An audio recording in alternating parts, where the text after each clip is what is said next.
Silence. All right, and welcome back to the Big Silence Podcast. Your host, Karina Dawn here. And once again, my co-host and executive handyman, Bobby Goldstein, is nowhere to be found. So shout out to Bobby. If you can find him, send him home and tell him to come and hang out with me and do some intros and chat with you. But today's guest is Gwen Dittmar. Amazing, beautiful soul. I met her in 2017 when I needed to really deep dive and do more spiritual work. And, I think that when you're dealing with your mental health and moving through life, it's not just go to therapy one time and you're good. It's a continuous process. And so Gwen has a master's in spiritual psychology. And I worked with her for 6 months in 2017, in a time where I really needed to learn to have my voice. And she has been such an impact on me. And I'm really excited to have her here again, live in Austin. We actually just did a breathwork class at my house that she hosted. It was a beautiful experience with local Austinites. I think is that what we're called? We're Austinites? Yeah. A nice little circle, again, for the weekend of World Mental Health Day. So here you go. This is my conversation with Gwen Dittmar. All right. Welcome, Gwen Dittmar, to the podcast studio. Thanks for having me. Of course, in real life, I already introed you in the intro, but when was the last time we saw each other? I think when you were in Redondo? Oh, yeah. We're going to talk about that. Was that? I think the breathwork with Bobby's first breathwork experience. Yes. Yeah. Was that the first one? I think it was. It was his first and his last, so Gwen's doing an event tomorrow at my house here with some Austinites and trying to convince Bobby to come back because it was such an experience. He must. Yes. He must. He will. He'll be back. So I'll give him a little space over in another room. Yeah. Where he could still hear everything. Yeah. Yes. But maybe he could be on his own and I could go in there and check on him. Well, it's very vulnerable. And it is. I definitely want to get into the conversation of breathwork and everything. But I would love, so I met you in 2017 when I was going through tough times, as we all are, and that's okay. Yes. But I was asking my friend Jeremy, I need to work with someone. I've always been through therapy or worked with different people, but of course, with what you do as a coach and spiritual psychologist, it's different work. But before we dive into that, I want to talk about Gwen growing up.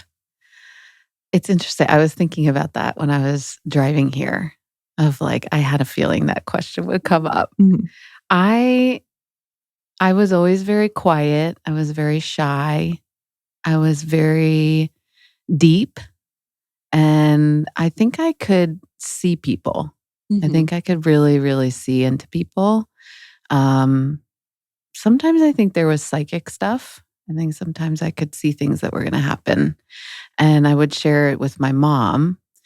And she would say, okay, just don't tell anybody that. Don't share that outside of the relationship, out of this circle. So I think in a way she welcomed it, but it was also not really something I should talk about. And I think I kind of carried that. I carried that there was maybe something wrong with me, or I knew things that I shouldn't know. And, certain things came true, like I knew one of the neighbors was having an affair, but I was a little kid and I didn't know what that was. Mm-hmm. And then it came out 6 months later, or I could know when people were going to die. And I would share that with my mom. And I think I felt scared too about some of the information that I knew. And then I think I tried to hide it and repressed it and pushed it down. And I think that did not help me. When I was a teen, I started to get quote unquote like sick with things that, they couldn't figure out what was going on with me. And now looking back on it, I think it was like a point when a lot of that was really starting to open for me, but I don't think my parents knew how to hold it. I don't think they knew what to do with it. There was a lot of things going on in my family growing up that I think were really confusing and overwhelming for me. And I think I also had a lot of anxiety that I didn't really know about as a kid. A lot. I know. I realized that today. I'm like, that's why I felt that way as a kid. Like the anxiety, but no one was talking about it. And you're like, what is this feeling? Yeah. And I think I picked a lot of it up from my mom. Mm-hmm. I think she had a lot of like unaware anxiety, that her coping mechanisms, I think, were to like distract with like cooking and cleaning and being a homemaker and having everything be perfect. Like I laugh that she was a Virgo and she used to iron our sheets and our pillowcases. So everything, it's kind of like probably a little bit of the opposite. Yeah. Right. But it was also not, I think, the healthiest for me growing up. I think a lot of her anxiety too was like very repressed. And it kind of came out in ways that, I think I just unknowingly picked up on. Yeah. So now that you're an adult, do you still have that intuition and kind of like a clairvoyant? Yeah, I do. Yeah. And it was when I went through that master's program that really allowed me to open to that and own that. And it was right around the same time that I stopped drinking. Mm-hmm. So I think once I stopped having that distraction and kind of numbing that part of me out, which I realized like drinking was also a way to not have to pay attention to that stuff that I was feeling or I was sensing or that I was hearing or like seeing about people. Just kind of made it a little bit easier to like be normal, go to the bars, go to the parties, like play sports and just do what you're supposed to do. Yeah. And it's nice. It's like now I feel like I'm finally able to be me. Yeah. So during that period of your life when you were drinking and going to bars and having good old time, was that when you were in pharma? It was college. Yeah. Primarily college. And I was thinking about this last night too. When I was young, like when I was a teen, like, I think I had a lot of anxiety and I had a lot of overwhelm. And I think I sensed a lot of things. And I tried to suppress it with like overworking in school and being a perfectionist. But I also was really attuned to like another part of me that was healthy. Like I danced. I was a hip hop dancer. And that was like just this natural way of being in my body and like clearing energy out and like being creative and just like connecting with my own sensuality without having to be sexual. Yeah. And then when I went to college, it was just all this pressure to drink. It was that college binge drinking, guys, just being totally disconnected with oneself. Yeah. And then, yes, it phased into like really high functioning alcoholism once I got into young adulthood and I started working. And then you're working though, you say that it became like overworking or success became a coping mechanism then. Definitely. So what does that look like? Well, I mean, I think success is like, it's an easier addiction to have because it's welcomed by our society. It's really enforced by our society. And, but when it's riding on that frequency of I'm not enough or I'm not safe or I'm not worthy, then it becomes toxic to always be striving for that success. So I think, like I coped with, I think a lot of the things that I didn't know how to identify by like achieving and climbing the corporate ladder and doing marathons and doing triathlons. I know that's something that we connected on, right? But that was even, it was healthy in one way, but it wasn't healthy another way because I was still just like kind of running and like pushing over something that was inside, that was just too uncomfortable to sit with, but it was rewarded, right? It was like special. I can see, like, when I was in triathlon too, it was the training and the accomplishment. And for me, it was very mental. And to be able to accomplish that and set out to do something. But then it was also something that was very healing for me, knowing that I can accomplish something. But then now, I think it's like kind of a double-edged sword. Yeah. Like I learned so much about my body and like how my mind played such a huge part on what I was capable of doing, like, and resiliency. I mean, the high that comes from doing, like super long training sessions for like a whole day. And at the same time, it's like it has benefits and high frequencies, but also has like lower frequencies, I think, to it. Because I was also, I think, running away from feeling, truly. Yeah. But it was healthier than drinking. Right. I know. I was like, skip the Hollywood Club, go run a triathlon. Right. Got to replace it with something. Go run 20 miles. Yeah.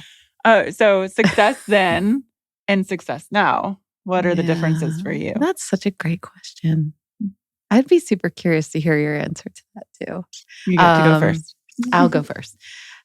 Success now looks like, I think, having space and time to be with people that I love and to do things that feel like, the whispers of my soul, to be healthy, to be good to the earth, and to connect with the earth. And I think that's what comes up the most. Yeah. To be of service. Yeah. I think to answer my question. What does success mean to you now? And also, what did it mean? I think before, what it meant to me was like very matrix, very much like I had a successful marriage, or I had kids, or I was a good mom, or I had a career and I made a lot of money and I was able to buy a house and, kind of like the checklist. Yeah, same as Karina in her 20s and hanging out in Hollywood and with all of these wealthy people and, celebrities and this and that. I was like, wow, this is so cool. Like, you have to live up to that. And I mean, obviously, I've been that part of success now. But then I realized even once I'm like, and I have to remind myself, and I talk to Bobby all the time, I'm like, that I am living the dream that 20-year-old Karina wanted. But I realize that it's not the status, the house, the money that brings you true success and joy. It's everything that you mentioned. Like what? Just for you? Good relationships, friendships, connecting with myself, being spiritual, taking care of myself, being honest with myself, having a voice. We worked on that a lot. Yeah. We did we worked on me having a voice a lot, and I feel like I have a voice now. Yeah. I mean, big silence. Yeah. And success now is learning like what is important in life. It's your mental health. It's your spiritual health and your physical health, but just being healthy all around. And now I'm so grateful that I'm in a space where I can give back. And that's the big silence. So that brings me success and joy. Yeah. And I feel like more people are waking up to that different definition. Yeah. I think a lot of times when people first start working with me, it may be they're looking for those more matrix types of things. And that's, I think, one of my missions is to help people you can have all that and you can want all that. And what are you really seeking, right? In having that house or having that car or having that career, having that purpose. Yeah. And then making sure you can enjoy it. Exactly. Even here, I'm like, Karina, go enjoy it. Go walk around, listen to the birds, hug the trees. It's like you have to make sure. Yeah. I think I've learned that the grind is not good. It's not success. It's enjoying life because we're here for this moment. So it's a short period of time that we're here. Yeah. So it's really to make the most of it. And I think that's why,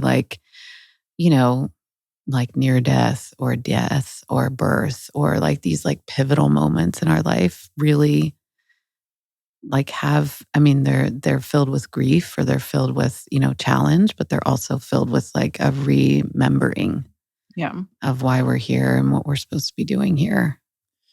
You work with a lot of entrepreneurs. Yeah. And what do you see most in them and what they're thriving for or coming to you for?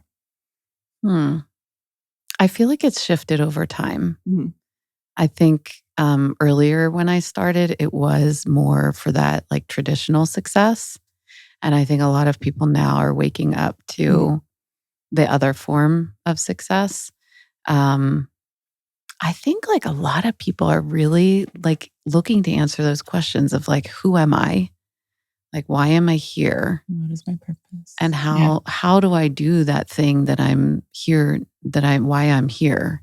So it could be some people continue doing the same job, but like when they learn to shift and do it from a different place inside of themselves, like a place that's, like you said, authentic and connected to oneself and connected to your spirit and like the great spirit, whatever word people want to call it. I think that's what a lot of people are looking for. And a lot of people, they come like, it's probably a little similar to, when we first met of like, I have everything. And why like, am I not happy? there's still some part of me that has like a question mark. And sometimes people don't even know what the question mark is, right? They might not even know that they're not happy, but they're just like, there's something that's off. And I don't even know what it is. So sometimes it's really just discovering what that is. Sometimes they know, right? And it's like a returning. Yeah. Who were you? What were you like when you were a little kid? I've read your book and I know you, but I'm curious, like, how would you answer that question now? What was I like as a little kid? Yeah. Like my personality traits? Yeah, that. And like, do you see yourself now? Oh, I'm the same little girl, but with a bigger voice and a bigger presence and more confidence. Because I was super shy. And I would never get on a stage and speak or, just talk and not care about what people were thinking of me. But as a little girl, I ran businesses. I had a lemonade stand. If my family wanted to read a book, they had to rent it from my library. And if they were late returning it, they got charged 25 cents. I love it. I had so many little businesses and pretend playmates, and I would teach in my basement and had a chalkboard and have students and create plans. I love it. That was me. So I see that now. Like I just always wanted, like I was in school making the plan for teaching my imaginary students when I got home from school. I was just always wanting to do stuff, which is what I do now. Like everyone's like, how do you do so many things? I'm like, because I actually enjoy it. Yes. And I don't think we were doing, I wasn't full on into human design when we were, do you know what you are? No. Let's talk about human design. I'm so curious. I don't know much about human design. We'll have to look it up after. So explain human design though. It's a blend. I'm always a little skeptical. I share this a lot. I'm always a little skeptical of new things, but I enter it with like healthy skepticism. Like doubt is the beginning of wisdom if we can remain open and curious, right? So I was a little skeptical of like, is this real? Is there something to this? And the more that I learned about it, the more I realized it was very accurate. So it's information that was downloaded by this person. His name was Ra Uru, and he had a mystical experience and non-drug induced, and started downloading all this information of these ancient philosophies and how they all overlapped and intertwined. So it combines quantum physics, astrology, the Chinese I Ching, the Kabbalah tree of life, the chakras, the Hindu chakra system. And it kind of timestamps like who you are based on the day, the year, the month, the time, the place where you were born, and where the planets were all stationed. But not just astrology, it really brings into the Chinese I Ching. So there's different gates, and there's these gates that have meanings to them. And, it takes into consideration all the planets and like what gates they're in. So like what energy you carry. And then there's, it looks like chakras, but there's actually 9 energy centers on the body.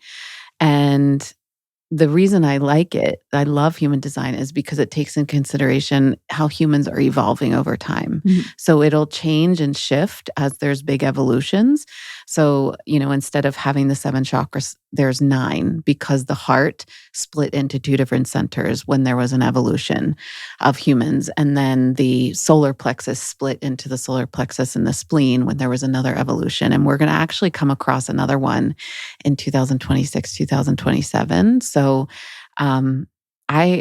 it's fascinating. And the more that I've studied it and gotten certified, but the more that I just like sit with people, or I work with companies, or I work with, teams, it's just fascinating. It's like a team building exercise, because everybody laughs. They're like, oh my gosh, that's totally how I am. And the other team member will say, oh my gosh, that's totally how you are.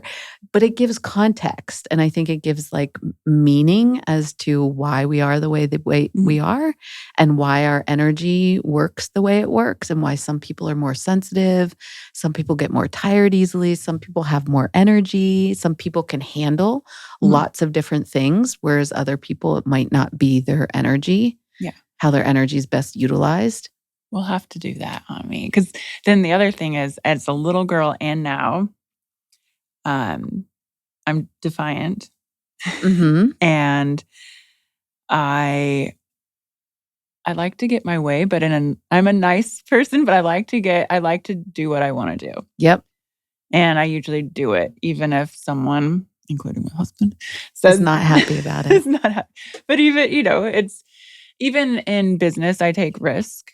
I think that also comes with my background of just being a young girl, having to, be raised in the family that I was raised in. But I'm not afraid of risk. I wasn't back then, and I'm not now. Yeah, I'd be curious. You seem like you might have like manifesting generator energy, but I'm not 100% sure. Definitely. Let's just go with that. Yeah.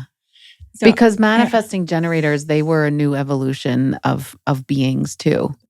Manifesting generators have both generative energy, the generator, and they also have the manifester. So there's 4 original types, and reflectors don't have like any definition. They're like 1% of the population. And then manifestors are 7%. And then projectors about 20%. And then there were generators. But then this new evolution, there were manifesting generators that were born. And they combine the manifestor energy and the generator energy. So even though they have manifestor energy and they can initiate and they can inform, they are intended to operate more like a generator. But they have a lot of sacral energy. They have a lot of energy to do what they want to do. What are you? I'm a manifester. Yeah. Yeah. And sometimes, that was really helpful for me because I think I was raised to be a generator, to just kind of like do the 9 to 5, like be in the matrix, like do the thing you're supposed to do. And when I discovered I was the manifester, and it was like I was really here to like bring something new, and that it was also okay if like the new thing I was bringing, people didn't buy into it, or it wasn't like wildly popular, because that's kind of the energy. It's something new and people aren't totally on board with that yet. And so I had noticed that through my life. Like there were different experiences that I had where it was like people weren't on board, but I realized it was just because it was kind of not there yet. And so it allowed me to have some peace, that if I'm resonating with something and like a lot of people aren't coming on board, like that's okay, right? Because the people that it is aligned for will come, and then it will kind of like the other people that it's not aligned for will just go somewhere else. Yeah. And to really like, what I like about it too is it helps you decondition how you think you're supposed to be or how our society tells us how we're supposed to be. And then instead really allowing ourselves to be who we are. Yeah. So just it kind of you. feels in alignment with just the other ways that I work with people of like you tuning into you and you being you versus being something you think you're supposed to be or what you were conditioned to be.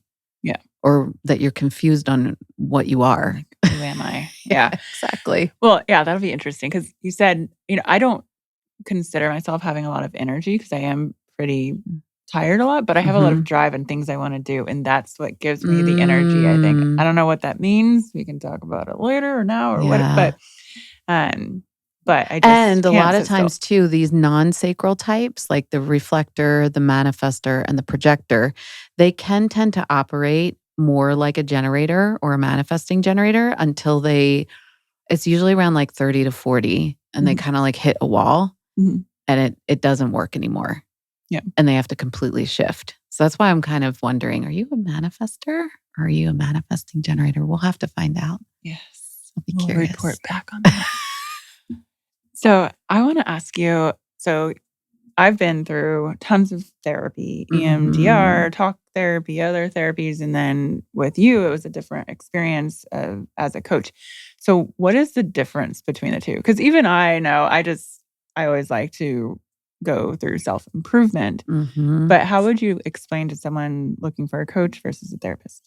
That's a good question. And I think it's an important distinction that I would say the way I was trained is that therapy is looking now and then looking back as to like why you are the way you are or why you're showing up the way you're showing up. And then therapy can also include, how to move forward. I mean, hopefully that is part of it. And then, coaching really is looking at like who you are now and what you want to create moving forward. And I think the thing that maybe was a little bit different or is different in the way that I work is that, I do have the master's in spiritual psychology, even though I'm not a licensed, therapist. I do feel, and this was something this is like an example of the manifester is that way back, like in 2007, when I was coaching with people, I felt like, yes, let's look at moving forward. Let's look at the actions and the beliefs and the energy, right? And your spiritual connection about moving forward. But sometimes it's not just about like pushing and moving forward. There's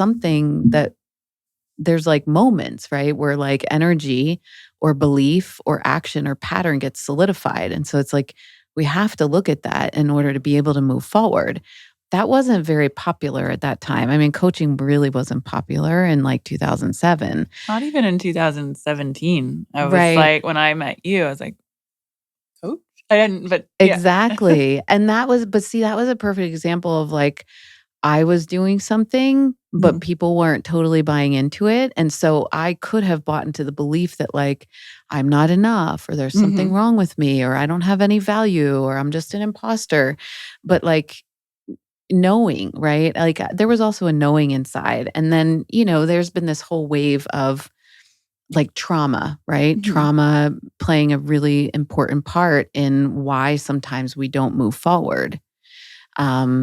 And I was coaching people like through that a lot, even though it wasn't very common at that point. So I think that was like maybe some of the differences with like the coaching that we did. Yeah. Is there was more somatic, there was more I think more sitting with like sitting with different aspects of ourselves, sitting with different parts of ourselves, not banishing them or making them wrong. But it's like that's kind of how we come to wholeness is when we can have everyone at the table. But then we also start to learn like that we're at the head of the table. Yeah.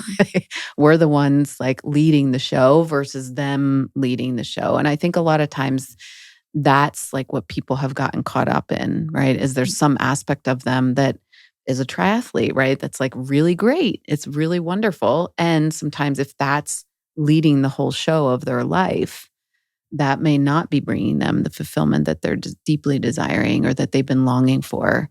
And like the one thing I feel is like happening now, this is like one of those like things, and it's already existing, but it's really looking at not just like the trauma that might stop us from being able to move forward, but like really deepening into this next layer, which I feel like is that little girl, like you were talking about yours, that's like really here now with you, is like, that little girl inside of me that could see things and that could feel things and know things that weren't of this lifetime.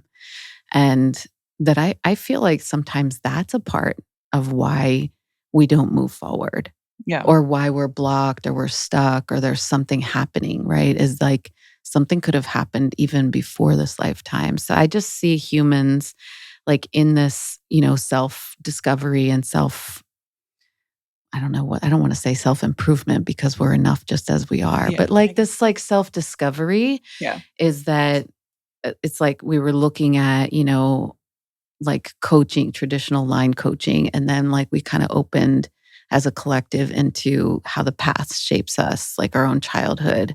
And then we looked at like trauma, like that's like another layer. And then I feel now we're kind of going back even more of like either ancestral or before this incarnation. Yeah. The first time I did inner child work was with you. And then reparenting.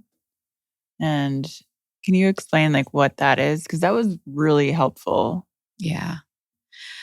Yeah. I mean, the inner child, it's so fascinating. I just had a client this week where we had like, she had this huge awareness around the inner child where she realized up until now she's been doing, inner child work, but she's been doing it from the place of like telling the inner child, it's okay, like everything's going to be okay. So she's like, I didn't realize that I was like soothing and kind of almost like placating versus really sitting with that child and saying like, you're angry. This sucks. like you're sad and you have every right to feel sad. Like I feel like there's a huge distinction. And that's kind of how I was trained, not to like say everything's going to be okay, but really sit with. And I think that's the thing I've been learning the most about like, just like energy work and breath work and that child inside of us kind of needs to be validated. And part of the validation is, again, like the open conversation. That is what's healing, even if something doesn't change, right? So we can't change what happened for our inner child, but we can like sit with her or him and just be that loving parent or be that loving presence that we never had. And I would say my kids like really, like I learned all this and I practiced it.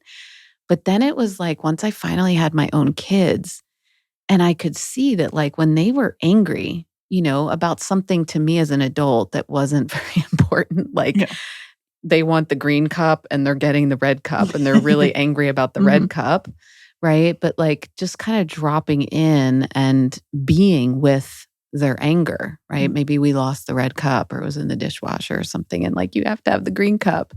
But it's like, oh my gosh, telling that little being that came from my body that like it's going to be okay. That didn't make them feel better. It actually made them more angry. And it was like invalidating their experience. And so to say like, you really want the red cup. You're really angry. This really sucks, like that's the one you want. And you feel really powerless because you don't have a lot of control about anything in your life as a little kid. So when you want the red cup, that's like the one thing you have power over. And I think like doing that with our inner own child, regardless of the situation, is like what's healing.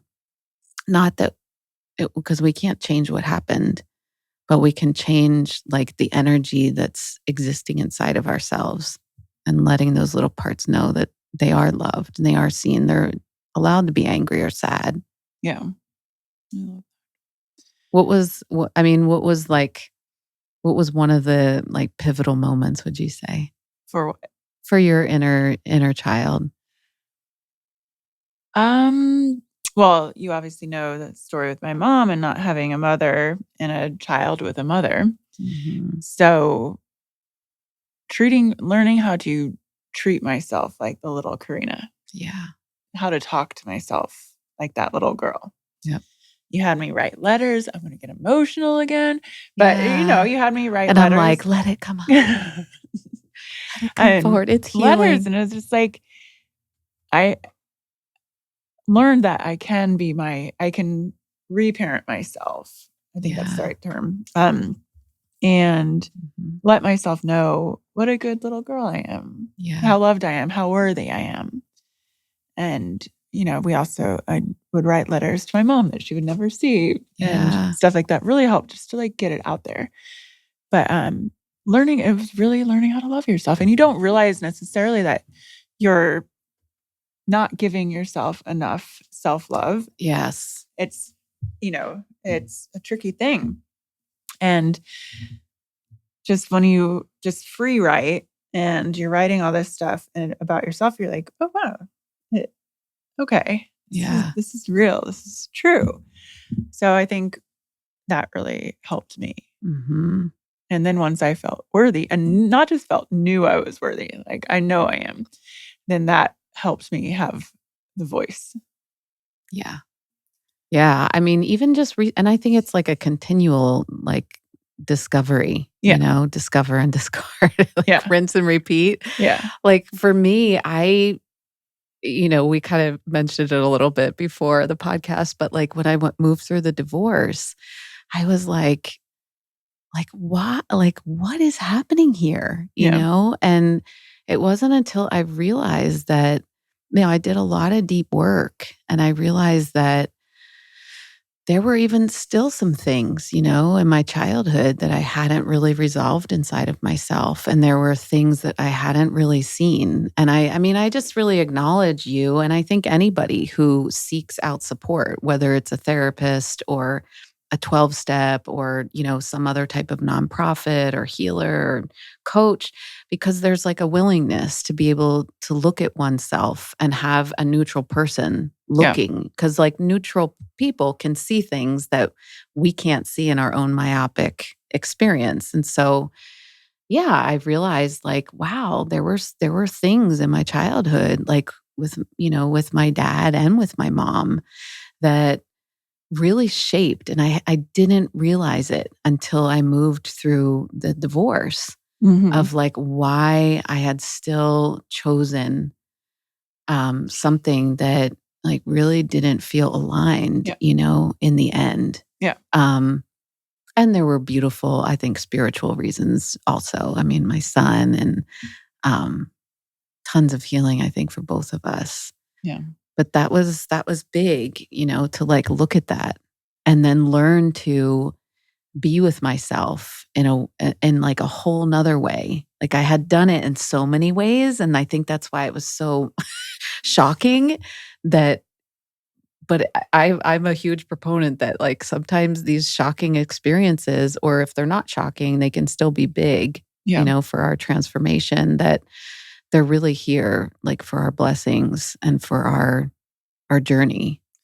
Yeah. And the transformation never stops. And even I always say like, I'm a fitness trainer, but I have a trainer who trains, and a coach will have a coach, or a therapist has a therapist. And I think it's so good to just acknowledge that and be like, I am always going to be growing and moving through. And when I have a day or I realize triggers, it's okay. I'm human. But the good thing is always growing and having the tools to continue and live our best lives. If I didn't do any of the work, I probably wouldn't be alive, honestly. Yeah. I mean, one of my first like ayahuasca experiences I think it was back in 2007 or 2006. That was also before it was a thing. And a lot of people were I want to hear about this. I don't think I knew you did ayahuasca. I've never done it. I'm scared. There were a lot of people that were like, that's going to be a violation of your sobriety. And like, that's not okay. I was super nervous because I experienced this thing called Meniere's disease in my body when I was younger. And so I had these bouts of like vertigo and, vomiting and hearing loss, tinnitus. And so I had been well for a while, and I was super nervous to like take something that was going to potentially, alter my consciousness or make me sick. Yeah. Because it was that was like kind of like a mini trauma, I think, that I held on from all the times I had been really sick with that Meniere's disease. But I just, luckily I had a sponsor that was really loving and very open-minded. And we went to the master's program together, and she's like, pray about it and see what comes forward. And I mean, I was literally still questioning it when I was driving. Yeah. And this car, like when I was sitting in LA traffic, this car like totally cuts me off and sits down right in front of me. And the license plate said something, I can't remember exactly, but it had love and God in it. And I remember thinking to myself, because the whole time I was driving, I'm like, please, you haven't given me an answer. What is the answer? Like, spirit, source, please give me the answer. And it was pretty clear, that like everything was going to be okay and I was going to be okay. That brings me into a question. Okay. So ayahuasca, sobriety. I have a lot of people that I know that are sober, but going through ketamine treatment or MDMA treatment. What's your thoughts on that? I feel like it's different for each person. Yeah. Truly. And I feel like it takes somebody to really know themselves. And you were sharing earlier, like to be honest with yourself about what is aligned and what might be off limits. Yeah. For me, I think it was a blessing that I had that perfectionist, right? Like that's an aspect that can be really toxic. But I think in the realms of being a young worker and being in corporate and like wanting, having that ego, wanting to climb the corporate ladder, being a perfectionist like really kept me safe from, I think, like doing a lot of drugs and like really getting into trouble is because I wanted, they would drug test us, and there were random drug testing. And so I never wanted to like lose my job, because I was so like on the path of climbing the ladder. Yeah. So for me, like hard drugs were never a big part of my story. I was like a pure high functioning alcoholic. Yeah. I mean, my first marathon I ran, I drank an entire bottle of vodka the night before. And I didn't really train. I was just like, I'm going to go do it, Yeah. So, yeah, I think it just takes honesty with self, because I am in a 12-step program and I have many other things that I engage in, like for my sobriety. But I have known people, that it's been kind of a gateway to doing other things, or then taking something that was mixed with like fentanyl and, overdosing and dying. And it's really tragic. So, I have some friends that, have opened themselves to Aya and have worked with it, and it's been fine. And they, are grounded and they're sober otherwise. And it really was a huge part of their healing. Yeah. I think everybody's different. I agree. I have no judgment. It's becoming such a big way of therapy. Yes. And for me, listening to myself, I'm like, well, when I was younger, I would do MDMA and ketamine to like block my all thoughts and senses. And I don't know, it scares me. It's kind of like ayahuasca. It scares me to lose my mind that much. Correct. And lose control. Yes. And I would say, just like having studied with like medicine men and women, it's really, it's like not an obsession or a desire, but it's really like something that's calling you, that's like speaking with you. So if it's not speaking with you and it's not like calling you, then I would say, and sometimes it's calling people, but they're but they're still scared, Yeah. I'm sure you've had those moments where there's something that you need to do, and yet you're so scared to do it. Oh yeah, all the time. But it's something that you need to do. Yeah. So I would say it's I feel like it's a little bit more of that. Yeah. And it can be really healing for some people in a way that maybe they haven't been able to tap into. Yeah. And I mean, I think that's why I like breath work, is because I'm not ingesting something. It's me and my body. I mean, yes, I think it has also to do with like the, person who's holding space, but it is you and your body and your breath, your life force. Yeah, I remember I also, first time I did breath work was with you. And you had mentioned like it kind of can be compared to an ayahuasca ceremony. And the way that it works, or you can explain it better than me because I don't know what I'm talking about. But can you explain how breath work affects the body and the mind and the healing process? And I would say, I mean, there's some people that they love breath work. There's other people that don't like breath work. And I think there's other people that don't like breath work because it's so intense. Yeah. And that may be a reason to say no for future, or that may be a reason to like lean in, kind of like ayahuasca. But I mean, breath work to me, I mean, there's different types, right? So there's like breath work tools that like we could be doing here.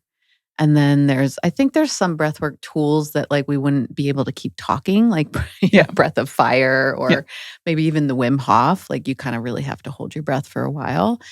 But then I feel like there is like more like breathwork, like healing, more ceremonial. And I do find that to be extremely effective healing modality. I mean, it is a little controversial because a lot of what's happening, it depends on the type of breath, healing that you're doing. But a lot of times, because you're altering the breath so much, you're activating your sympathetic nervous system. So again, that's why it can be a little controversial in maybe like, trauma therapy circles, because you don't want to like have something too fast, too intense in like too short of a period of time, and not enough time to recover afterwards or integrate, I think, afterwards. But I feel like people have had those experiences with psychedelics too, where it's like too much, too fast, too soon, and not enough integration. And that I think is like a big key. So when you're entering that sympathetic nervous system, if you're doing it intentionally, which hopefully you are, which is like, one of the reasons why I might have people sign a waiver is just like for them to really sit with like, is this something I want to do? Because that will shift whatever is being held in your body or whatever has been in that sympathetic state. Like sympathetic a lot of times is fight or flight, right? We're not intentional. It's just like a reaction. Yeah. So when you're intentional, then you're moving more into like response. And then I would say, you're also hopefully in a safe space. You're with somebody that feels safe. So I think that can be incredibly healing, even though you're in the sympathetic. And then, you being in control. So even though the breathwork facilitator might be saying like, continue breathing, keep going, stay with it, stay with yourself, stay with your breath. Like ultimately, if you want to stop, you can. Yeah. I mean, you might not move through the place where like the wounding or the trauma or the emotion is being held or the block, but you can stop, which like in a typical sympathetic state, you're not fully able to stop because you're in this very reactive state. Yeah. So, and then having time afterwards, after the active breathing to return to the parasympathetic for your body to like say, okay, now I am safe. Now I can rest. I can digest what just happened. And then having place where you can integrate, whether it's one-on-one or in a group or share. I think that's really healing. Like it gives power to our voice of being witnessed and being seen and being heard, which I think is like at a core what humans are all seeking. Yeah. I know the experience with Bobby. So if you haven't done breathwork before, like Bobby's experience is so much different than mine. Mm-hmm. But I wonder, I've done a lot of work in therapy and other things. And Bobby at that time, a few years ago, was very new to it. It was his first time experiencing that and realizing the trauma in his body that was coming out and literally screaming. And then, of course, you were there to hold him and let him know that he was okay. And it left him, for hours afterwards, like, what just happened? Yes. Yeah. And that's a common experience of like, what just happened? Yeah. But I think it's so revealing when our body has these intense responses to just moving our breath. To me, it's like, it's just so magical and it's so mystical that the body is so divine and it like is really trying to help us and it really stores things that are just like too painful. And that there's also a desire for it to come out and to be cleared and released so it doesn't, kind of coagulate and become even more. Yeah. Yeah.